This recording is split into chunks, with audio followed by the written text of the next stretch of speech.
are stories about what happened. It's true. All of it.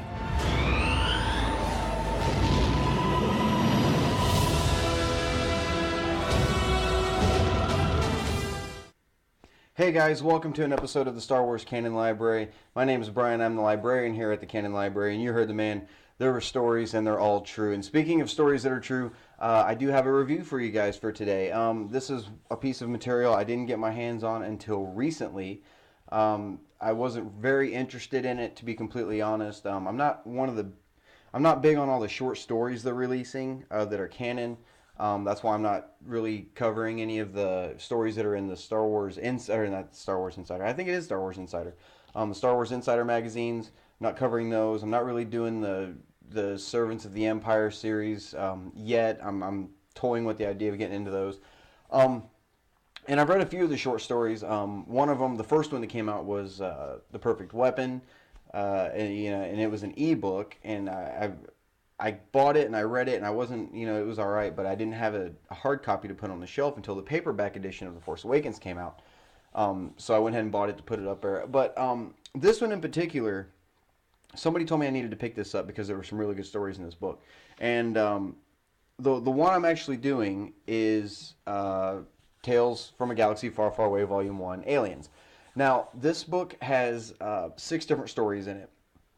And as you can see from the characters on the cover, it actually follows characters right close to the time period of The Force Awakens. Now, I thought this book was like a full-size novel size, but it's actually not. It's actually pretty small, handy little book.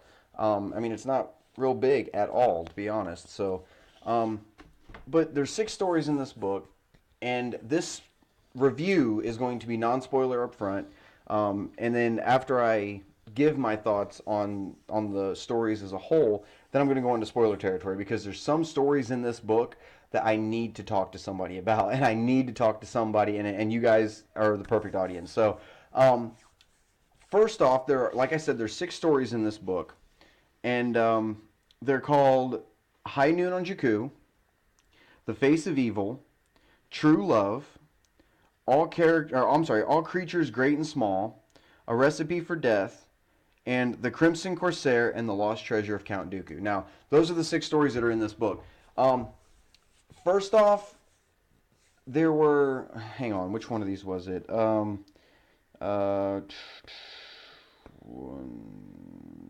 so 2 of these stories I did not really care for that much. So I'm just going to go through each one in particular and give my thoughts on each story, and then I'm going to go back and do the spoiler part of this. Stay tuned if you guys have read this and you want to hear my thoughts on some of these stories. Even if you haven't read it and you want to know, you don't plan on reading it, but you want to know what the stories are, stick around, because I'm going to go into in-depth on all these. But the first I'm going to cover is High Noon on Jakku. Now, this one follows Constable Zuvio, who's front and center on the cover, who an action figure was made of and was cut from The Force Awakens. And this story is literally a Western on the planet of Jakku. He's the constable of Nema Outpost. And it's literally a Western story. This droid that has worked in Nema Outpost for years, this outdated droid, commits a crime, and Zuvio goes after him. And it's an interesting little story, but I really liked the way it was a Western. This is one that I really enjoyed. Now, these stories, because there's 6 of them in here, these stories are only like 50 pages each, but the print is so big and the page is so small that you can go through one of these stories in like a half hour, literally. But I really enjoyed the High Noon on Jakku story. Like I said, it was a Western, and I'm not even that big on Westerns, but I really liked seeing a Western-type story in the Star Wars universe in canon. So High Noon on Jakku was really good. The next one, these aren't in the order they are in the book by any means, but that's the order they're in on the flap. The next one I'm going to review in this book is The Face of Evil. Now, this one was interesting. It wasn't bad. I liked this story quite a bit. And it's this, I don't want to say bounty hunter, this criminal who is orbiting Takodana. She betrays her partner, and she goes to Maz Kanata's castle because she's being searched for by security forces from all over the galaxy. And these two creatures, the yellow furred creatures you see on the cover, who also made an appearance in Force Awakens at Maz Kanata's castle, offered to give her a new face surgically. So neat twists and turns in this story. I really enjoyed it quite a bit. Let me turn this down just a hair. I really enjoyed it quite a bit. It kind of had a little bit of a horror element to it. But very, very good story. Very good read. The next one is called True Love. Now, I did not care for this story at all. This one is an Unkar plot story. It's really stupid. It's very childish. And it doesn't fit in the Star Wars galaxy at all. Because there's literally an online dating service that is brought up in this story that Unkar is talking to this female. So it's a little weird. I would steer clear of that one, to be completely honest. The next story I greatly enjoyed, and it's called All Creatures Great and Small. Now, this one follows Baba Joe, which, as you know, is the character in The Force Awakens with the cage on his back of all the creatures. That's him on the top left side of the cover. And it's this story I'm going to go into in depth in a little bit, because this one was one of my favorites. But he's on a planet. He's known as he's on Jakku, but he's at an outpost outside of Nema, and these slavers come in to enslave everybody, and they lock everybody in like the town hall, kind of like a Patriot, the movie The Patriot with Mel Gibson, and it's kind of like that kind of thing with the church when they lock them all in. But while they're in there, Baba Joe tells a story, and the story is extremely entertaining to read. And I will get to it in a little bit, but I believe there's a possibility this story changes a pivotal point in canon that we have believed for 40 years, and I think it changes it. So I'm going to get back to that one here in a minute. But All Creatures Great and Small was a good story. A Recipe for Death I didn't care for that much. It's somebody in Maz Kanata's castle is murdered, one of the chefs, and the head chef decides to have a cooking contest. To try to find out who stole this person's recipe, this cook's recipe book, and killed him. So it really, honestly, really wasn't worth the read at all. And then the last one, which was my favorite story in this book, is called The Crimson Corsair and the Lost Treasure of Count Dooku. This story, if you remember in The Force Awakens, when Finn decides that he's going to flee, and Maz Kanata says those two can give you work, they'll trade work for transport to the Outer Rim. Those two characters, the red mask character and the one-legged creature that's with him, it's them and their crew, and they decide they're going to go find this lost treasure of Count Dooku. I mean, quite literally, that's what it is. And they find it, and I'm not going to spoil it yet. I'm getting ready to here in a little bit, but they find this treasure, and it's a serious plot twist like you never saw coming.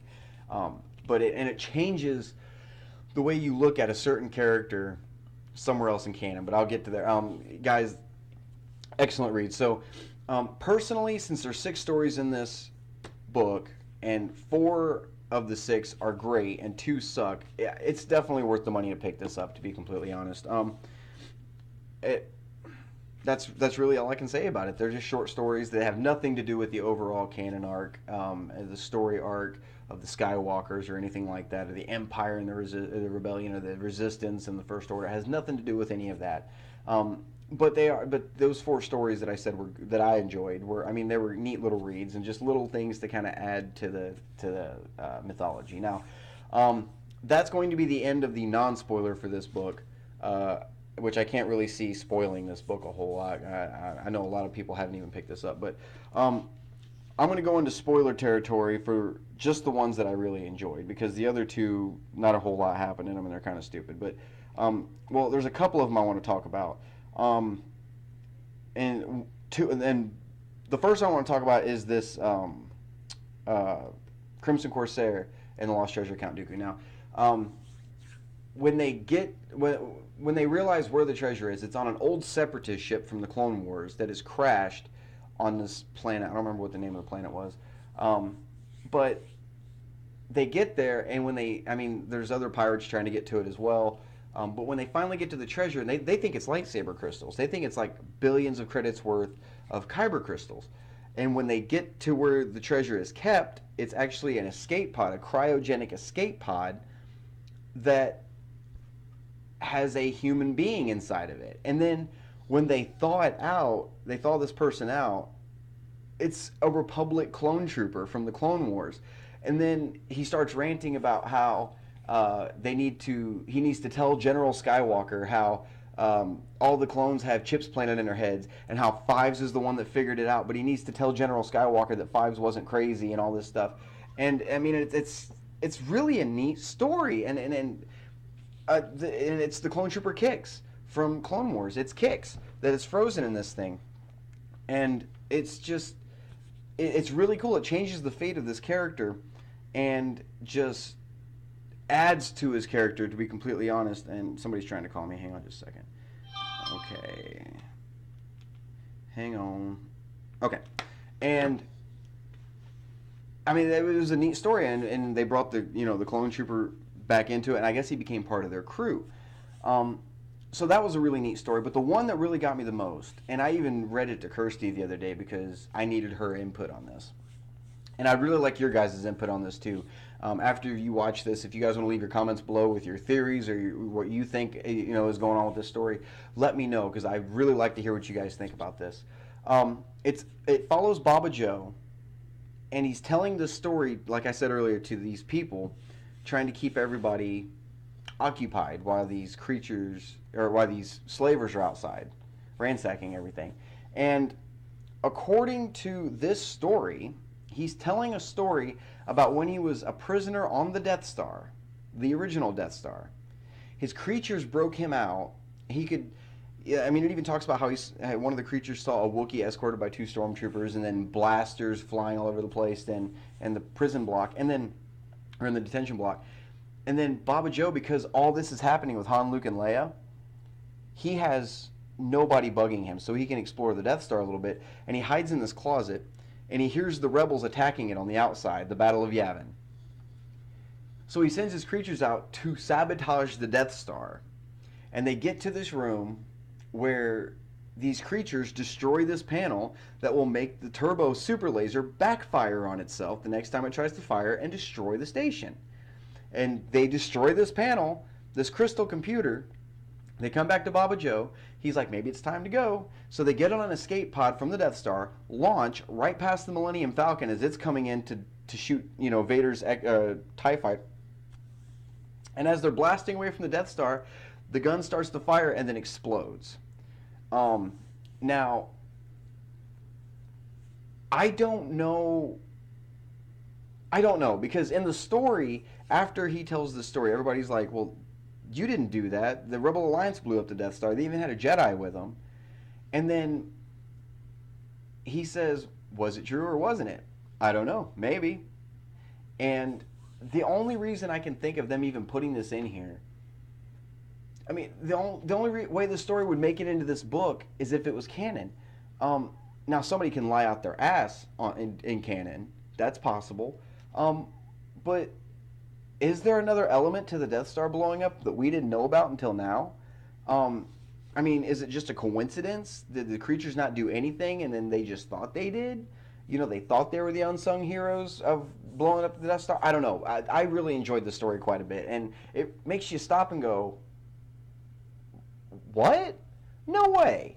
And then it makes you start to question everything else. So, guys, comment below. Let me know what you think. If you've read the story, drop what you thought below it down in the comments section. If you haven't and you just heard what I just told you and you have your theories on it, comment below. Let me see it, guys. I'd really like to hear your guys' thoughts on this, because this story has got my brain wrapped in a knot right now. So, guys, as far as the book goes, I'd say this one's worth picking up. I really would. It's a neat little story, and it's volume 1, so I'm assuming there's more coming.